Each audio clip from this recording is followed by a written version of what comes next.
जय हिंद दोस्तों। अपने YouTube चैनल जगदीश कुर्मी 26 पर आप सभी का स्वागत करते हैं।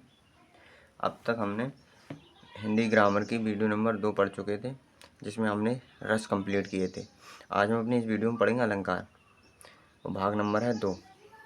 तो सबसे पहले हम पढ़ेंगे अलंकार में, सबसे पहले पढ़ेंगे अनुप्रास अलंकार। अनुप्रास अलंकार होता क्या है, उसकी परिभाषा और उसके उदाहरण कैसे होते हैं, किस तरह से हम उनके उदाहरणों को पहचानेंगे, ये पढ़ेंगे हम इसमें। ठीक है, अनुप्रास अलंकार में।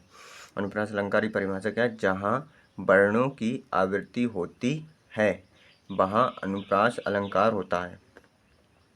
जहाँ वर्णों की आवृत्ति होती है वहाँ अनुप्रास अलंकार होता है। वर्णों की आवृत्ति मतलब बार बार कोई शब्द रिपीट होता है, कोई चीज़ रिपीट होती है, जिसमें जैसे कोई वर्ड है, वो अक्षर है जो रिपीट होगा, उससे वहाँ अनुप्रास अलंकार होगा। तो देखिए, एक उदाहरण देखते हैं अनुप्रास अलंकार का। उदाहरण क्या है? उदाहरण है तरनी, तनुजा, तट, तमाल, तरुबर, बहु छाए।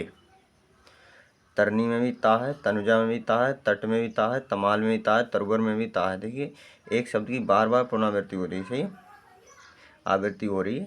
तो देखिए ताता आ रहा है लगभग वर्डों में, तो ये अनुप्रास अलंकार हो गया इसमें। ठीक है, इस लाइन में कौन सा, इस उदाहरण में कौन सा अलंकार है, कोई पूछ ले, तरनी, तनुजा, तट, तमाल, तरुबर, बहु छाए, तो इसमें होगा अनुप्रास अलंकार। सही है। अब देखिए यमक अलंकार दिखाई दे रहा है आपको साफ साफ। देखिए यमक अलंकार, यमक अलंकार की परिभाषा क्या होती है यमक अलंकार की?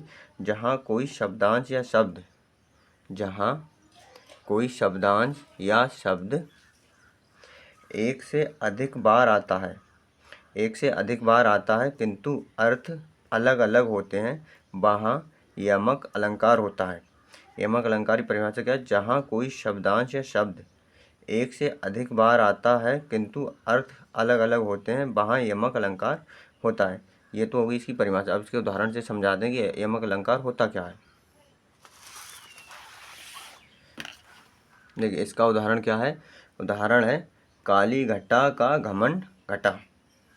एक घटा माने बादल है और एक घटा माने घटना होता है, घटाना होता है। ठीक है, क्योंकि उसमें परिभाषा में ही कह रहे हैं जहाँ कोई शब्द या शब्दांश एक से अधिक बार आए किंतु उसका अर्थ अलग अलग हो, वहाँ यमक अलंकार होता है। काली घटा, घटा माने बादल, का घमंड घटा, घटा मान होता है घटाना या कम करना। ठीक है, और एक उदाहरण है इसका कनक कनकते 100 गुने, मादकता अधिकाय, या खाए बौराए जग, या पाए बौराए जग। तो इसमें एक कनक जो धतूरा होता है और एक कनक होता है सोना। कनक माने धतूरे, धतूरे खा लो तब भी आदमी मतलब पागल सा हो जाता है, और सोना मिल जाए फिर भी पागल हो जाता है, बौखला सा जाता है। ठीक है, तो ये हो गया हमारा यमक अलंकार। अब हम देखेंगे श्लेष अलंकार। श्लेष अलंकार क्या होता है? ठीक है, श्लेष अलंकार जहाँ कोई शब्द एक ही बार आता है किंतु उसके अर्थ एक से अधिक हो, वहाँ श्लेष अलंकार होता है। श्लेष अलंकार की परिभाषा क्या है?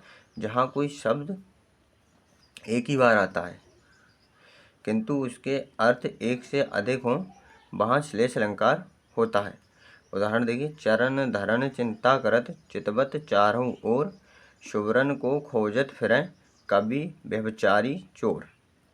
ठीक है, श्लेष अलंकार का उदाहरण क्या है? चरण धरण चिंता करत, चितवत चारों ओर, सुवरन को खोजत फिरें, कवि व्यभिचारी चोर। ये हो गया हमारा श्लेष अलंकार। श्लेष अलंकार में जहाँ कोई शब्द एक ही बार आता है, मतलब शब्द एक ही बार आएगा किंतु इसके अर्थ एक से अधिक हों, वहाँ श्लेष अलंकार होता है। सही है, वहाँ कौन सा अलंकार होता है? वहाँ होता है श्लेष अलंकार। अब आप देखिए, अब हम पढ़ेंगे उपमा अलंकार। एक सेकंड, सॉरी, ऐसे गड़बड़ हो रहा, नहीं होने देंगे। अब देखिए हम पढ़ेंगे कौन सा अलंकार है हमारा? श्लेष हो गया। श्लेष के बाद आएगा हमारा उपमा अलंकार। उपमा अलंकार कहाँ है? उपमा अलंकार की परिभाषा क्या होती है? जहाँ समान गुणधर्म के आधार पर उपमेय की उपमान से तुलना की जाए, वहाँ उपमा अलंकार होती है। उपमेय मतलब प्रस्तुति और उपमान मतलब अप्रस्तुति होती है, जिसमें प्रेजेंटेशन और अब्सेंट। ठीक है, जहाँ समान गुणधर्म के आधार पर उपमेय की उपमान से तुलना की जाए, वहाँ उपमा अलंकार होता है। ठीक है, उपमा अलंकार की परिभाषा याद हो गई? जहाँ समान गुणधर्म के आधार पर उपमेय की उपमान से तुलना की जाए, वहाँ उपमा अलंकार होता है। जैसे उदाहरण देखिए, उदाहरण क्या है? मुख मयंक सम मंजू मनोहर। मुख मयंक सम मंजू मनोहर। उपमा अलंकार में उपमेय की उपमान से समान गुण धर्म के आधार पर तुलना की जाती है। अब देखिए हमारा रूपक अलंकार। रूपक अलंकार क्या है हमारा? रूपक अलंकार है जहाँ उपमेय में उपमान का भेद रहित आरोप हो, वहाँ रूपक अलंकार है। रूपक अलंकार की परिभाषा क्या है? जहाँ उपमेय में उपमान का भेद रहित आरोप हो, वहाँ रूपक अलंकार होता है। उपमा क्या होता है? समान गुण धर्म के आधार पर उपमेय की उपमान से तुलना की जाती है, वहाँ होता है उपमा अलंकार। और रूपक अलंकार जहाँ उपमेय में उपमान का भेद रहित आरोप हो, वहाँ रूपक अलंकार होता है। देखिए इसका उदाहरण।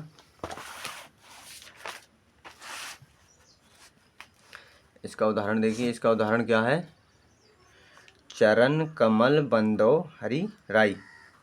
चरण कमल बंदो हरि राई, ठीक है। जहाँ उपमेय में उपमान का भेद रहित आरोप हो, वहाँ रूपक अलंकार होता है। तो रूपक अलंकार का उदाहरण क्या है?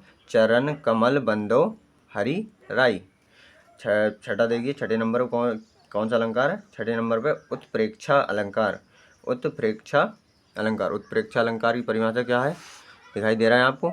उत्प्रेक्षा अलंकार जहाँ उपमेय में उपमान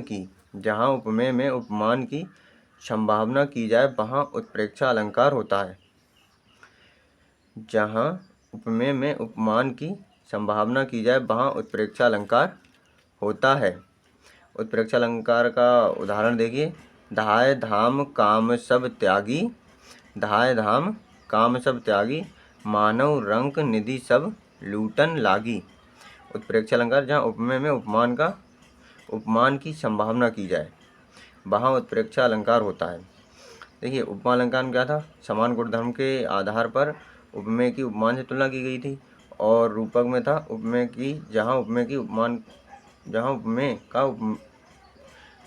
जहाँ उपमेय का उपमान से भेद रहित आरोप हो, वहाँ रूपक अलंकार होता है। और उत्प्रेक्षा अलंकार में कहा जहाँ उपमेय में उपमान की संभावना की जाए, वहाँ उत्प्रेक्षा अलंकार होता है। उदाहरण क्या है? धाय धाम काम सब त्यागी, मानव रंक निधि सब लूटन लागी। ये हो गया हमारा उपमा अलंकार का वो उत्प्रेक्षा अलंकार। अब देखिए नंबर 7 संदेश अलंकार। संदेश अलंकार क्या है? देखिए संदेश अलंकार की परिभाषा क्या है? जहाँ उपमेय में उपमान का संदेह हो जाए, तथा कोई निश्चयात्मक ज्ञान ना हो, वहाँ संदेश अलंकार होता है। संदेश अलंकार में क्या है? संदेश अलंकार में जहाँ उपमेय में उपमान का संदेह अलंकार है। संदेह हो जाए, मतलब शक हो जाए, संदेह हो जाए, तथा कोई निश्चयात्मक ज्ञान ना हो, वहाँ संदेह अलंकार होता है, ठीक है। वहाँ कौन सा अलंकार होता है? संदेह अलंकार। अब देखिए संदेह अलंकार का उदाहरण क्या है? दिखाई दे रहा? सारी के बीच नारी है, नारी बीच सारी है, सारी की ही नारी है, नारी की ही सारी है। क्या था? संदेह अलंकार का उदाहरण था सारी के बीच नारी है, नारी बीच सारी है, सारी की ही नारी है, नारी की ही सारी है। अब देखिए लास्ट है 8वां, भ्रांतिमान अलंकार। भ्रांतिमान अलंकार देखिए, भ्रांतिमान अलंकार क्या होता है? जहाँ समानता के कारण भ्रमवश उपमेय में उपमान का निश्चयात्मक ज्ञान हो, वहाँ भ्रांतिमान अलंकार होता है। भ्रांतिमान अलंकार का क्या होता है? इसकी परिभाषा क्या होती है? जहाँ समानता के कारण भ्रमवश उपमेय में उपमान का निश्चयात्मक ज्ञान हो, वहाँ भ्रांतिमान अलंकार होता है। उदाहरण क्या है? कपि करी हृदय विचार, दीन मुद्रिका डारी तब, ठीक है। दीन मुद्रिका डारी तब। जानी अशोक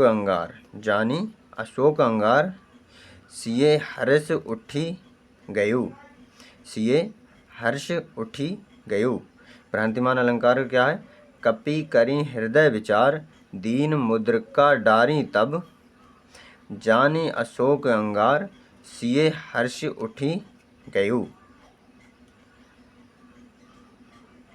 तो वीडियो कैसी लगी? यहाँ पर हमारी अलंकार भी कंप्लीट हो गए लगभग जितने इम्पोर्टेंट थे। तो वीडियो कैसी लगी कमेंट करके ज़रूर बताना।